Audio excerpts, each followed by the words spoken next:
అడిగిందా పసిగుడ్డు? మీరు ఎక్కి కులుకుతున్న గద్దెను అడిగిందా?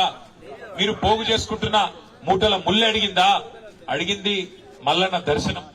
దర్శనానికి పోతా అంటే ఇవాళ కులం పేరుతో దూషించడమే కాకుండా గణేష్ మీద దాదాపు 20-25 మంది దాడి చేసి తన్నినంత చోట తన్నకుండా తన్ని చివరికి ఆ తమ్ముడిని ఇబ్బంది పెడితే, అన్నా ఈ పసిగుడ్డు ముఖం చూసి అన్నా ఇడిచిపెట్టానన్నా, మావాడు ఒక్కడున్నాడు, మీరు 20 మంది తంతున్నారని చెప్పి ఆ అమ్మాయి మౌనిక వచ్చి ఆ పసిగుడ్డును అన్న ముంగట పెడితే దయగలుగుతుందేమో, మానవత్వం అనేది ఉంటే మనిషిలో ఆ పసిపిల్ల ముఖం చూసన్నా ఊకుంటారేమో అని చెప్పి ఈ అమ్మాయి మౌనిక వచ్చి వాళ్ళని ప్రాధేయపడ్డది, బతిమలాడింది.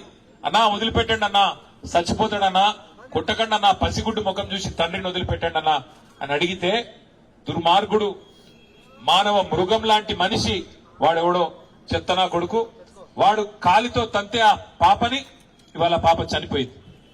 ఇట్లాంటి మానవ మృగాల్ని మరి శిక్షించాల్సిన పోలీసులు ఏం చేస్తున్నారని నేను అడుగుతా ఉన్నా.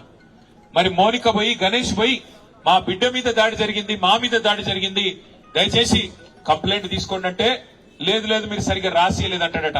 నేను అడుగుతున్నా పోలీస్ అధికారిని, నీకు ఉద్యోగం ఇచ్చింది ఈ రాష్ట్రం, నీకు జీతం ఇచ్చేది ఈ రాష్ట్ర ప్రజలు, రేవంత్ రెడ్డి కాదు, ఆయన తొత్తులు కాదు. నువ్వు చేయాల్సింది, సేవ చేయాల్సింది బాధితులకు. ఎవరి మీద అయితే దాడి జరిగిందో వాళ్ళు వచ్చి నీకు షికాయత్ చేస్తే, కంప్లైంట్ ఇస్తే అది కరెక్ట్ గా లేదంటవా?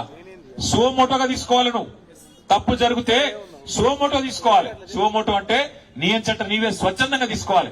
వాళ్ళు షికాయత్ చేసే అవకాశం కూడా ఇవ్వద్దు. కానీ నువ్వేం చేసినావు? ఇవాళ బాధితులు వచ్చి నీ తరపు నీకు ఫిర్యాదు చేస్తే సిగ్గు లేకుండా అధికార పార్టీ నాయకులకు ఫోన్ చేసి, అయ్యా మీ మీద కంప్లైంట్ వచ్చింది, మీరు వచ్చి కౌంటర్ కంప్లైంట్ ఇవ్వండి అని చెప్పి నువ్వే వాళ్లను ప్రేరేపించి, సిగ్గు లేకుండా చేస్తున్న, వేసుకున్న యూనిఫామ్ కి విలువ లేకుండా, చేస్తున్న ఉద్యోగానికి విలువ లేకుండా, పోలీసు అనే ఒక గౌరవం కూడా కోల్పోయే విధంగా ఇవాళ మీరు వాళ్ళని కాపాడే ప్రయత్నం చేస్తున్నారు.